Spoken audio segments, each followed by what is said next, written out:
राधे राधे, हरे कृष्णा।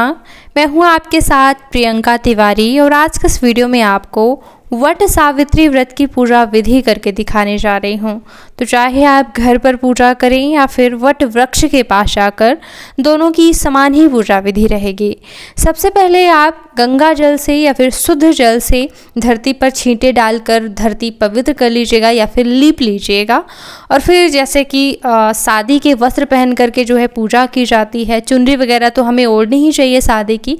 तो कई बार क्या होता है कि शादी के कपड़े पहनकर हमें खाना भी खाना पड़ जाता है, वॉशरूम भी जाना पड़ जाता है, तो हमें शुद्ध पवित्र हो जाना चाहिए। तो उसके लिए फूल से या फिर कुश की मदद से अपने ऊपर 3 बार जल डाल करके पवित्रीकरण कर लीजिएगा। फिर आचमन कर लीजिएगा। अंदर से शुद्धि के लिए किया जाता है ओम केशवाय नमः, ओम माधवाय नमः, ओम नारायणाय नमः। इस प्रकार से 3 बार बोलते हुए जो है जल मुख में छुआना होता है। चौथी बार ओम ऋषिकेशाय नमः बोलते हुए हाथ धोकर पूजा प्रारंभ करेंगे। तो सबसे पहले कलश स्थापना करनी है। इसके लिए अष्टदल कमल बनाएंगे। या तो आप चावल से बना सकते हैं या फिर आटे से बनाते हैं तो पूजा के बाद जैसे कि पेड़ के नीचे चींटियाँ खा लेती है तो उसका भी पुण्य हमें मिल जाता है। चावल भी चिड़ियों के लिए हो जाता है। तो आप जो है अष्टदल कमल बना लीजिएगा। इसके ऊपर कलश रखेंगे तो कलश के गले में मौली धागा स्वास्तिक घर से बना के ज़रूर ले जाइएगा। और जल डालकर कलश में चावल, फूल, हल्दी, सुपारी जो भी हो, दक्षिणा वगैरह तो डाल दीजिएगा। और फिर इस दिन जो है आखत के रूप में चने की दाल ही कलश पर रखिएगा। आम के पत्ते लगा करके आखत के ऊपर जो है दीपक रखिएगा। और गौरी गणेश की भी स्थापना करनी चाहिए। तो गोबर से या फिर हल्दी की गांठ से भी जो है आप गौरी माता का निर्माण कर सकते हैं। सुपारी के रूप में जो है आप गणेश जी की स्थापना कर लीजिएगा। ये सारी तैयारियां हो जाने के बाद फिर दीपक प्रज्वलित करके अगर आपने संकल्प ना लिया हो तो इस समय आप व्रत और पूजा का संकल्प ले सकती हैं। थोड़ा सा हाथ में जल लेकर के मनोकामना बोल दीजिएगा। फिर भगवान को बुलाना होता है। देखिए ये गलती बहुत ज्यादा लोग करते हैं कि गौरी गणेश के लिए यूं ही हल्दी सुपारी रख के पूजा शुरू कर देते हैं। जब हम भगवान को बुलाएंगे नहीं तो फल कैसे मिलेगा। तो हाथ कर बोलना है कि हे गौरी गणेश यहाँ पे आइए, हमारी पूजा विधियां स्वीकार कीजिए। और वट वृक्ष में आवाहन की जरूरत नहीं होती, यूं ही चावल फूल वट वृक्ष में छोड़ देते हैं, ठीक है, ध्यान स्वरूप। और फिर पूजा शुरू करने के लिए सभी को फूल की मदद से या फिर कुश की मदद से जल अर्पित कर दीजिएगा। वट वृक्ष में भी जो है जल से स्नान करा दीजिएगा बैठे बैठे ही। और वस्त्र स्वरूप आप कच्चा सूत या फिर मौली धागा अर्पित कर सकते हैं। जनेऊ जरूर चढ़ा दीजिएगा। वट वृक्ष में एक विशेष पूजा है ये। और ना हो तो फिर कच्चा सूत ही आप अर्पित कर सकते हैं। हल्दी, चंदन, कुमकुम इत्यादि से श्रृंगार कीजिएगा। सभी देवी देवताओं को सिंदूर जरूर अर्पित कीजिएगा। गौरी गणेश को विशेष प्रिय होता है कोई भी चूड़ी, बिंदी, सिंदूर, वो भी आप जो है माता गौरी को जरूर चढ़ाएं इस दिन। इसके बाद अक्षत स्वरूप चने की दाल आप अर्पित कर सकते हैं। फूल चढ़ाइएगा। दूर्वा श्री गणेश को प्रिय होता है। वट वृक्ष का भी समान पूजन करते चलना है। इसके बाद धूप बत्ती जलाइएगा। धूप दिखाने के बाद दीपक प्रज्वलित करके या फिर चावल से भी आप दीप करने की भावना कर सकते हैं। भगवान को नैवेद्य अर्पित किया जाता है तो आप चने की दाल ही जैसे कि विशेष है तो थोड़ा सा चने की दाल, गुड़ और जो भी प्रसाद हो, मिठाइयाँ वगैरह, केला वगैरह सब अर्पित करके और कुछ की मदद से भोग में जल फेर दीजिएगा।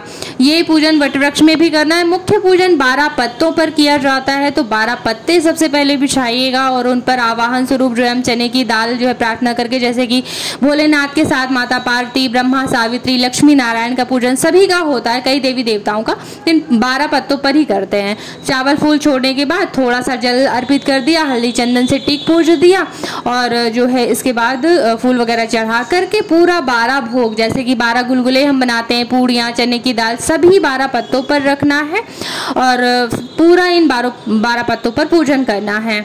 सभी इन 12 पत्तों पर पूजन हो जाने के बाद पंखा सेवा जैसे कि की जाती है तो थोड़ा सा वट वृक्ष को आप पंखा झल दें।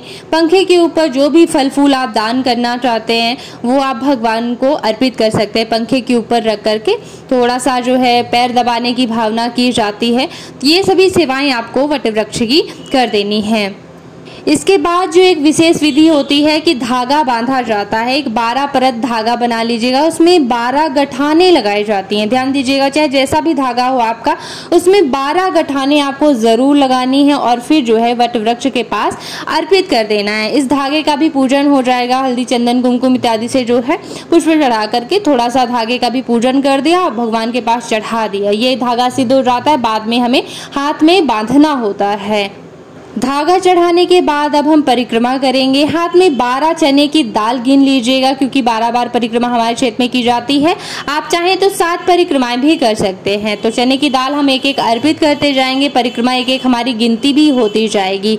इस तरह से परिक्रमा जो है कई लोग धागे को लपेटते हुए भी करते हैं। हमारे क्षेत्र में जो है धागा, कच्चा सूत जो होता है उसे लपेटते हुए ही परिक्रमा की जाती है और दाल रखते जाते हैं हम लोग। तो इसी तरह से परिक्रमा कर लीजिएगा। और फिर अगर अग्नि प्रज्वलित करने का साधन हो वहां पर, तो आप थोड़ा सा अग्नि में भी जो है अपना भोग अर्पित कर सकते हैं। कहते हैं कि अग्नि के मुख से भगवान सीधे आपके द्वारा दिया गया भोग ग्रहण कर लेते हैं, इसलिए अग्नि में हवन जरूर बताती हूँ मैं। तो अगर संभव हो तो आप वहीं पर जो है नारियल के जट्टे वगैरह से थोड़ा सा अग्नि प्रज्वलित करके और हवन कर सकते हैं।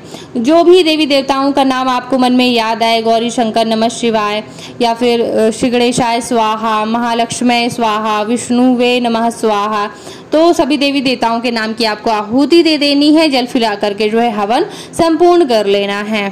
अब आरती करने के लिए एक दीपक तैयार कीजिएगा। खड़े होकर विधिवत रूप से आरती गाइएगा। अपने स्थान पर गोल गोल घूमकर प्रदक्षिणा की जाती है, तो प्रदक्षिणा जरूर करें और फिर भगवान से क्षमा याचना करें।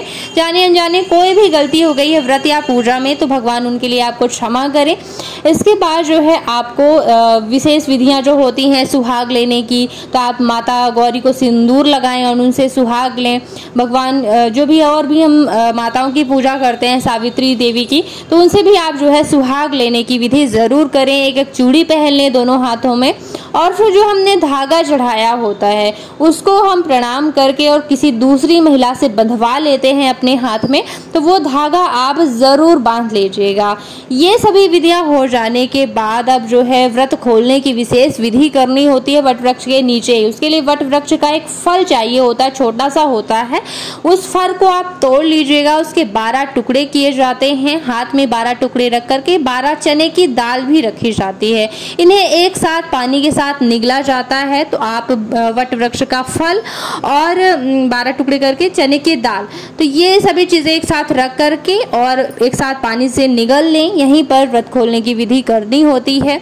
और फिर अगर आप जैसे कि विदा करना चाहते हैं गौरी गणेश को, तो थोड़ा सा आसन पीछे खिसका दीजिएगा, क्योंकि पूजा करने के बाद अब हम जा रहे होते हैं तो यूं ही रखा रहेगा। कलश वगैरह अगर आपको उठा के लाना है तो सहूलियत रहेगी कि आप जो है आप भगवान को विदा कर सकते हैं। तो प्रणाम करके, क्षमा याचना करके कि अब आप अपने इस अंश से जो है अपने धाम को जाइए, अपना आशीर्वाद बनाए रखिएगा। थोड़ा सा पीछे खिसका दिया कलश, और आसन के नीचे का जल लेना बिल्कुल मत भूलिएगा। ऐसा कहते हैं कि अगर आसन के नीचे का जल नहीं लिया तो पूजा का आधा ही फल मिलता है।